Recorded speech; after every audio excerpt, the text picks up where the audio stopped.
সুদ ইসলামী শরীয়তে সম্পূর্ণ নাজায়েজ ও হারাম কাজ।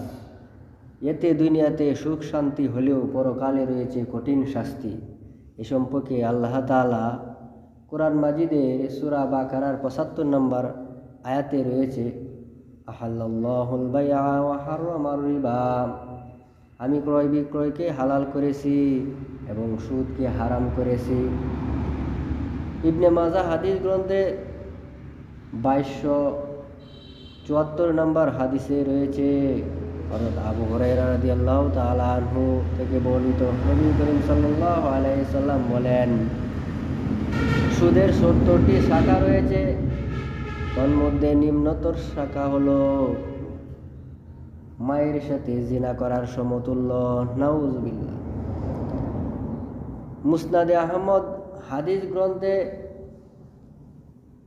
1033 নম্বর হাদিসে রয়েছে, হযরত আব্দুল্লাহ ইবনে হানজালা রাদিয়াল্লাহু তাআলা আনহু থেকে বর্ণিত, নবী করিম সাল্লাল্লাহু আলাইহি সাল্লাম বলেন, জেনে শুনে এক দিরহাম সুদ খাওয়া 36 বার জিনা করার চেয়েও বড় গুনাহ। নাউজুবিল্লাহ। আরো হাদিসে রয়েছে, ইবনে মাজাহ হাদিস গ্রন্থে 2273 নম্বর হাদিসে রয়েছে,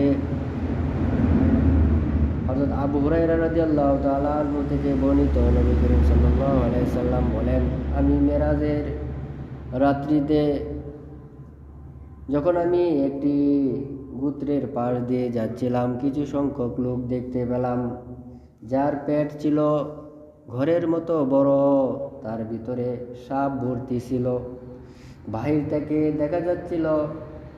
আমি ভাই জিবরাইল আলাইহিস সালামকে জিজ্ঞেস করলাম, হে ভাই জিবরাইল, এই লোকটিদেরকে এরকম শাস্তির সম্মুখীন এরা কারা?